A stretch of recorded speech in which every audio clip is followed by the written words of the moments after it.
হ্যাঁ, আমার মেয়ে আমাকে বলছিল যে বাবা, আমরা যে এরকম করে কাপড় পরি, ওই যে ওই মেয়েগুলো যে কাপড় পরে নাই, কি অ্যান্সার দিব?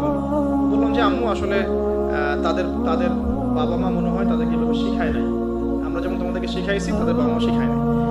ও মসজিদে যেতে খুব পছন্দ করে, মসজিদে যখনই যাই নিয়ে যান, আপনারাও নিয়ে যাবেন।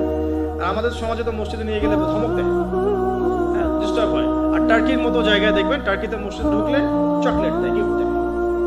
নববীতেও, এখন নবী হারামেও ছেলেমেয়েরা দৌড়াদৌড়ি করে খেলে বেড়ায়, মানুষ নামাজ পড়ছে, কোনো সমস্যা নেই। নামাজ আমার এতই দুর্বল যে একটা বাচ্চার দৌড়াদৌড়িতে আমার নামাজ চলে যাবে, আশ্চর্য কথা। হাসান হোসেন রাদিয়াল্লাহু আনহু মসজিদে দৌড়াতেন, খেলতেন। রাসূল সাল্লাল্লাহু আলাইহি ওয়াসাল্লাম খুতবা থামিয়ে দিয়ে তাদেরকে কোলে নিয়ে এসে আবার খুতবা দিয়েছেন। সেজদা করতেন তিনি, পিঠের মধ্যে ইমাম হাসান, ইমাম হোসেন রাদিয়াল্লাহু আনহু তারা উঠতেন, উঠে বসতেন, তিনি সেজদা লম্বা করতেন যাতে তাদের ডিস্টার্ব না হয় খেলা। আজান হয়ে গেছে, আমি ঘুরিয়ে নিচ্ছি।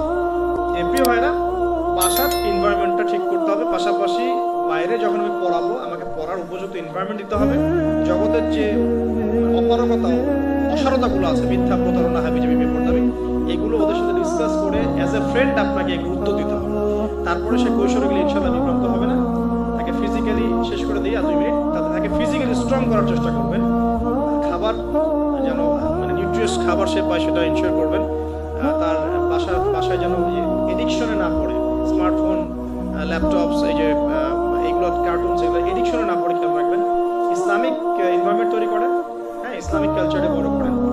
পিতামাতার মধ্যে সম্পর্কটা যেন হৃদ্যতার ভালোবাসা থাকে, এটা খেয়াল রাখেন। কারণ এগুলো বাচ্চা ফলো করবে যে আপনি কীভাবে আপনি ওয়াইফের সাথে কথা বলেন, কীভাবে আপনি ডিল করেন। নামাজে গেলে বাচ্চাকে নিয়ে যান, ইসলামিক কনফারেন্সগুলোতে বাচ্চাকে নিয়ে আসবেন। প্রতিটা ক্ষেত্রে ওকে ইনভলভ করতে হবে আর কি। এভাবে আস্তে আস্তে যখন সে দেখবেন টিনেজে চলে গেছে, তখন সে ভালো মন্দ নিজেই বোঝা শিখবে। এরপর ইনশাআল্লাহ তাআলা দেখবেন ওই বাচ্চা ছোটবেলায় দেখবেন তার হিফজ কমপ্লিট হয়ে গেছে, মাশাআল্লাহ, ভালো ইনস্টিটিউশনে পড়েছে, সে হাদিসের ইবারত পড়তে পারে, হাদিস বোঝে, বাংলা, ইংরেজি, অঙ্ক, সায়েন্স সবই বোঝে, সে কিন্তু ডিনামাইট হবে ইনশাআল্লাহ। তারপর তাকে লাইফের অ্যাম্বিশন শেখাতে হবে। তোমার লাইফের রিজিকের টেনশন করতে হবে না। তোমাকে আল্লাহ সৃষ্টি করেছেন আল্লাহর দাসত্ব করার জন্য, আল্লাহর জমিনে তার দিন প্রতিষ্ঠার জন্য। তোমার কাজ এখন আল্লাহর জমিনে তার দিনকে প্রচার প্রতিষ্ঠা করা। বাকি বিষয় আমরা দেখবো ইনশাআল্লাহ।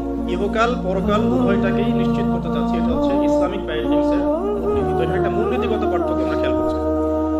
এখন আসেন যে এটা কিভাবে স্টার্ট করতে হবে এবং কোন জায়গা থেকে আমি চিন্তা করা শুরু করবো। আপনার সন্তান হয়ে গেছে, কারো সন্তানের বয়স 5 বছর, কারো হয়তো 10 বছর, কেউ এখনো বিয়ে করেন নাই, বা কেউ পড়াশোনা করছেন। তো এক এক মানুষ এক এক স্কেলে আছে। এখন সবগুলো স্কেল থেকে কিন্তু আলোচনা করা সম্ভব না। আমি একটা জায়গা থেকে আলোচনাটা স্টার্ট করছি। কোন জায়গাটা? সেটা হলো আমাদের চিন্তাটা করতে হবে বিয়ের আগ থেকে। প্রথম যে চিন্তাটা করতে হবে সেটা হলো যে আপনি যদি অবিবাহিত হয়ে থাকেন তাহলে আপনি কিছুটা লাভবান এই লেকচার শোনার পর। আর যদি আপনি বিবাহিত হয়ে থাকেন তাহলে আপনাকে আবার রিফর্ম করতে হবে চিন্তাটাকে। যদি এই লেকচারের কোনো একটা পার্টের সাথে আপনার কিছু গ্যাপ থেকে যায় তাহলে ওই জায়গাটা আপনাকে রিফর্ম করতে হবে, আবার আপনাকে একটু কাজ বেশি করতে হবে আপনাকে। আর যারা বিয়ে করেন নাই এখনো তারা বেশ লাভবান এখন, বোথ আমাদের সিস্টার্স এবং ব্রাদার্স। তো প্রথম জায়গাটা কি? জায়গাটা হচ্ছে যে আমাদের চিন্তাটা হবে এমন, যদি আমরা অবিবাহিত হয়ে থাকি, যে আমার লাইফের একটা এইম আছে, একটা এম্বিশন আছে। সেকুলার কনসেপ্টের এম্বিশন হচ্ছে দুনিয়া, আর আমার এম্বিশন হচ্ছে আমি দুনিয়ার কল্যাণ চাই কিন্তু পরকালের মুক্তি চাই।